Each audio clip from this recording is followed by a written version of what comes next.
Hello everyone, good evening সবাইকে। সবাই কেমন আছো? আশা করছি সবাই ভালো আছো, আর আমরাও কিন্তু বেশ ভালো আছি। আজকে তোমাদের সাথে একটা নতুন রেসিপি শেয়ার করব, তো চলো তোমরা ভিডিওটা দেখতে থাকো। তো প্রথমে আমি এখানে পালং শাক নিয়েছি। দেখো, একদমই বাড়ির পালং শাক। তো পালং শাকটা তুলে নেওয়া হয়েছিল, মানে কালকেবেলা তোলা হয়েছিল। তো ভাবলাম যে আজকে রেসিপিটা তোমাদের সাথে শেয়ার করব। তো দেখো, পালং শাকগুলো ভালোভাবে বেছে একদম পরিষ্কার করে রেখেছিস, কিন্তু পালং শাকটাকে ধুতে হবে ভালো করে, যেহেতু মাটির জিনিস, মাটিতে হলে তো কতটা মানে বালি বালি থাকে, যার জন্য এটাকে ভালো করে ধুয়ে নিতে হবে। তো দেখো, এখানে আমি পুরো দুইবার করে ধুয়ে, লাস্ট এটা 3বারে পড়েছে, তো 3বার করে, 3বারটা ভালো করে ধুয়ে একদমই পরিষ্কার করে তারপর এটাকে আমি নিয়ে নেব।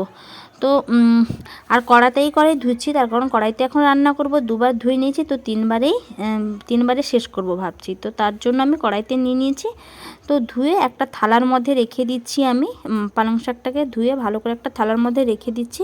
তারপরে আমি কড়াইটাকে ভালোভাবে ধুয়ে নেব। এই দেখো, শাকটাকে ধুয়ে কিন্তু ভালোভাবে পরিষ্কার করা আমার হয়ে গেছে। তো চলো এরপরে কী করি তোমাদের সাথে শেয়ার করি।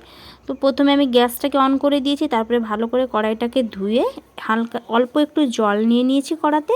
তো জলটা একটু গরম হয়ে গেছে, তো এতে দিয়ে দিব আমি পালং শাক, ধুয়ে রাখা পালং শাকগুলো এতে আমি দিয়ে দিচ্ছি। পালং শাকটা এতে দিয়ে দিলাম, মানে সব কটাই দিয়ে দিলাম, একেবারেই হয়ে যাবে। তার কারণ শাক তো সেদ্ধ হয়ে গেলে অল্পই হয়ে যাবে, যার জন্য যতটা ধুয়েছিলাম প্রত্যেকটা পালং শাক কিন্তু আমি এতে দিয়ে দিলাম। তারপরে একটু লবণ দিয়ে ঢাকা দিয়ে দিলাম। তারপর দেখো, 10 মিনিটের পর দেখি আমার পালং শাক কিন্তু সেদ্ধ হয়ে গেছে। হালকা করে সেদ্ধ করব, একদমই কচকচে সেদ্ধ করব না, অল্প একটু সেদ্ধ করে নেব। তো সেদ্ধ হয়ে গেছে। তারপরে এটাকে আমি একটা ছেঁকে, মানে ছাঁকনির মধ্যে, বা আমার যে এই জামটার মধ্যে রেখে দেবো। এটাও একটা ছাঁকনির মতো কাজ করে এই জামটা, যার জন্য এটাকে আমি ছেঁকে ভালো করে একটা জামের মধ্যে রেখে দিলাম। তারপরে এখানে দেখো, একটা মিক্সি নিয়ে নিয়েছি। মিক্সিতে আমি ওই ছেঁকে রাখা পালং শাকগুলো ওই মিক্সির মধ্যে দিয়ে দিলাম। এটাকে আমাকে গ্রাইন্ড করতে হবে, আর ভালো করে গ্রাইন্ড করতে হবে, যার জন্য মিক্সিতেই দিলাম। মিক্সি যেহেতু রয়েছে তার জন্য। তো এখানে অল্প একটু আদা দিয়ে দিলাম। আর এটা করছি আমি পালং শাকের কচুরি করব, আর যেহেতু এটা আমার মানে নিরামিষ হবে, যার জন্য আমি এখানে পেঁয়াজ রসুনটা ইউজ করছি না। এখানে কাঁচা লঙ্কা, আদা আর একটু লবণ দিলাম। তোমরা যারা আঁচে খেতে চাও তারা কিন্তু পেঁয়াজ রসুন দিতে পারো। তো দেখো, আমার গ্রাইন্ড করা হয়ে গেছে। এবার দেখো, এই দেখো, একদমই গরম ছিল, যেহেতু হালকা ধোঁয়া বেরিয়ে আসছে, পুরো ভালো করেই কিন্তু আমার এটাকে মিক্স হয়ে গেছে। তো এরপর এটাকে একটা থালায় নিয়ে নিব। যেহেতু আমার মানে অনেকেই বাটিতে বা বোল সেটে তোমাদের ভালো হয়, কিন্তু আমাদের কিন্তু থালাতেই ভালো হয়, যার জন্য একটু আমি থালাতে নিয়ে নিলাম। তো দেখো, ওই মিক্স পালং শাক আর এখানে নিয়ে নিয়েছি ময়দা। তো এখানে আমি আড়াইশো গ্রাম ময়দা আছে এটাতে, 250 গ্রাম ময়দা, আর এখানে হালকা সাদা তেল দিয়ে দিলাম। অল্প সাদা তেল কিন্তু দিতে হবে, যাতে কচুরিগুলো ভালো করে ফোলে। তো দেখো, আর অল্প করে দিয়েছিলাম, 250 প্যাকেটটা অল্প করে দিয়েছিলাম, আর অল্প ছিল। তারপরে ভাবলাম যে না, সবটাই দিয়ে দিই। তো এখানে পুরো 250ই দিয়েছি আমি ময়দাটা। তারপরে যেহেতু লবণ আমার পালং শাকে রয়েছে, আর অল্প একটু ময়দাতে দিতে চাইলে দিতে পারো, না চাইলেও না দিতে পারো। তো যাই হোক, তারপরে আমি একটু মানে অনেকক্ষণ ভাবার পর অল্প একটু দিয়েছিলাম ময়দাতে লবণ। তো এটাকে এখন ভালো করে আমাকে মিক্সড করতে হবে। মিক্সড করে যেভাবে তোমরা আটা মাখান, মানে লুচি করার জন্য যেভাবে তোমরা আটা মাখো, তো ওইভাবে কিন্তু মেখে ফেলতে হবে। এখানে কিন্তু জল ইউজ না করলেও হতো, যেহেতু আমার এটা এতটাও মানে জল ভাব নেই, যার জন্য অল্প আমাকে এখানে জল দিতে হয়েছিল। তো যাই হোক, দেখো, এটা আমার আটা মাখানোর মতো পুরো মাখিয়ে নিয়েছি। এতে আমি হালকা সাদা তেল মাখিয়ে আমাকে এখন 30 মিনিট বা 20 মিনিট মতো, 20 মিনিট কি 30 মিনিট আমাকে এখন এটাকে ঢেকে রেখে দিব এটাকে, যাতে আমার আধ ঘন্টা পর আমাকে করতে সুবিধা হয়, খুব ভালোও হবে। যে কোনো জিনিস একটু মাখিয়ে রেখে দিলে কিন্তু খুব ভালো হয় খেতে। তো যার জন্য দেখো, আমি ভালো করে তেলটাকে 4 সাইডে একদমই তেলটাকে জবজবে করে মাখিয়ে দিয়েছি। মাখিয়ে দিয়ে এবার একটা ঢাকনা দিয়ে দিব। ঢাকনা দিয়ে কিন্তু আমি রেখে দেব। আবার 30 মিনিট পর ফিরে আসছি। তার মধ্যে এখানে আমি কচুরির জন্য কি খেতে হবে, কচুরিতে তো একটু আলুর দম লাগবে, যার জন্য এখানে আমি আলুর দম করার জন্য আলু সেদ্ধ করে নিয়েছি। আর যেহেতু নিরামিষ তোমাদের আগেই বলেছি, তো এখানে আদা জিরে বেটে নিয়েছি, টমেটো কাঁচা লঙ্কা যা যা লাগে সব কিছু রেডি করে নিয়েছি। কড়াইতে তেলও কিন্তু আমি দিয়ে দিয়েছি, আর আলুটাও যেহেতু আমার সেদ্ধ হয়ে গেছে। তো এখানে আলুর দম করার জন্য প্রথমে দিয়ে দিলাম জিরে ফোড়ন, নিরামিষ তরকারিতে জিরে ফোড়নটা কিন্তু মাস্ট। তারপরে দিয়ে দিলাম কাঁচা লঙ্কা, আর যেহেতু একটু ঝাল ঝাল বাচ্চা তো এখানে খাবেই না, যেহেতু একটু একটু বাচ্চা খায়, তো যাই হোক একটু লঙ্কা তো একটু লাগবেই। লঙ্কা ছাড়া তো রান্না একদমই ভালো লাগে না, বিশেষ করে নিরামিষ তরকারি। যাই হোক এখানে আমি একটা কাঁচা লঙ্কা দিয়ে ওই মশলাটা দিয়ে জিরে ফোড়ন দিয়ে এটাকে আমি ভালো করে মিক্সড করছি। তো এটাকে কষানোর পরে তারপরে আমি দিয়ে দেবো এখানে টমেটো, আর কাঁচা লঙ্কা যেহেতু এখানে একটা ব্যবহার করেছি, তারপরে কিন্তু আমি গুঁড়ো লঙ্কাটা দেব। তো যাই হোক চলো, এখানে দেখো টমেটো দিয়ে দিলাম, টমেটো দিয়েছি মানে হালকা তো একটু লবণ লাগবেই, তো আমি কিন্তু অল্প লবণও দিয়ে দিলাম যাতে আমার টমেটোটা ভালোভাবে মিক্সড হয়ে যায়। লবণ দিয়ে দিলে কিন্তু টমেটো একদমই থাকে না, টমেটো পুরো গলে যায়।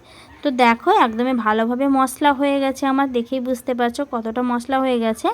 তো এখানে আমি অল্প হলুদ গুঁড়ো, আমি কিন্তু এই মশলা করাতেই হলুদ গুঁড়োটা দিই, তো এখানে অল্প হলুদ গুঁড়ো আর লঙ্কা গুঁড়ো আমি দিয়ে দিয়েছি। তারপরে মশলা হয়ে যাওয়ার পরে এখানে আমি আলুটা দিয়ে দিলাম। তো নতুন আলুর কষাটা কিন্তু খুব ভালো লাগে। কষা বলতে অল্প অল্প জল থাকবে, পুরো আলুর দমটা থাকবে কষা কষা আলুর দম। তো যাই হোক এটা আমার কষা হয়ে গেছে, হালকা একটু জল দিলেই আমার হয়ে যাবে। তারপরে আমি এখানে চলে এসেছি, দেখো আধ ঘন্টা আমার হয়ে গেলে আলুর দম করতে করতে আমার 20 মিনিট মতো হয়ে গেছিলো। তো এখন চলে এসেছি আমি এখানে কচুরিটা বানাবো বলে দেখো আটাটাকে মানে ময়দাটাকে ভালো করে একটু মেখে নেব। তার কারণ অনেকক্ষণ ছিল, এখন বেশি মাখতে হবে না, তখনই আমি বেশি মেখে রেখেছিলাম। এখন হালকা একটু মেখে নেব, হালকা মেখে ছোট ছোট করে লেচি করে নেব। তারপরে কিন্তু বেলে লুচিটাকে ভাজতে হবে। তো গায়ে শীতের দিনে কারা কারা মানে পালং শাকের কচুরি বা মটরশুঁটির কচুরি খেয়েছো অবশ্যই কিন্তু কমেন্ট করে যাবে। আর বাড়িতে থাকলে কিন্তু এগুলো মাঝের মধ্যেই হয়, খেতে তো ইচ্ছে করবেই। আর আমাদের বাইরে থাকলে তো আর এগুলো হয় না, যার জন্য আমি বাড়ি এসেছি। আর আমার শাশুড়ি মার খেতে কিন্তু খুব ইচ্ছে করছিল, যার জন্যই করা। মা প্রথম থেকেই দেখে পালং শাক এনেই বলেছেন যে বাড়ির পালং শাকের কচুরি বানাবো। তো দেখো তারপরে আমি ছোট ছোট করে নিচ্ছি লেচি, বেশি বড় মানে বেশি ছোটও করছি না, যেহেতু একটু বড় বড় সাইজের থাকবে। তো দেখো এই যে পুরো লেচি কাটা হয়ে গেছে, আমার সুন্দর করে লেচি কাটা হয়ে গেছে।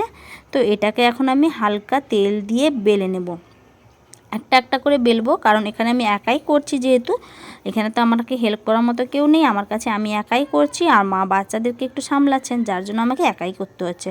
তো আমার সুবিধা হয় আমি একা একা বেলে একা একা করি, মানে একটা করে বেলবো একটা করে ছেঁকে আনবো, আমার কিন্তু খুব তাড়াতাড়ি হবে।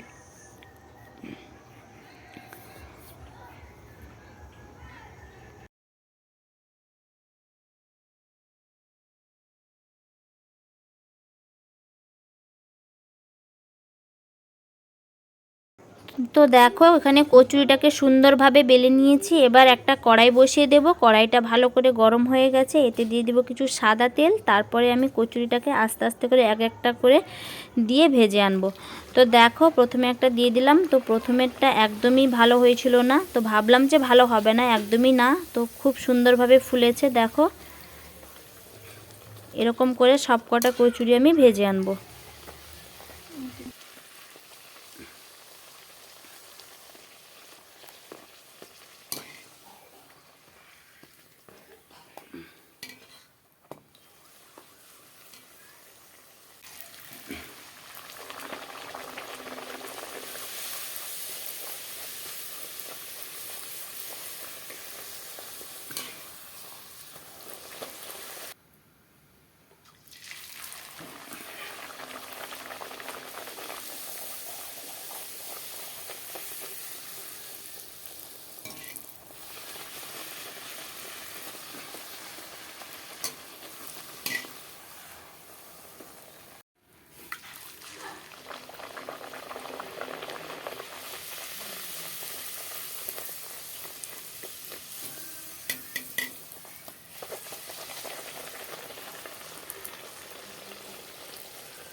তো দেখো বন্ধুরা, এক একটা করে আমার প্রত্যেকটা কচুরি কিন্তু ভাজা হয়ে গেছে, আর প্রত্যেকটা কচুরি কিন্তু আমার খুব ভালোভাবে ফুলেছে। তো তোমরা দেখে নাও। তো গাইস, ফুলকো ফুলকো কচুরির সাথে গরম গরম আলুর দম, মানে আলুর কষাও বলতে আলুর দমও বলতে পারো। তো দেখো সব কিছুই রেডি হয়ে গেছে, এখন আমরা গরম গরম সার্ভ করে নেবো গাইস। তোমরাও কিন্তু ঘরে একবার ট্রাই করতে পারো। তো সবাইকে টাটা।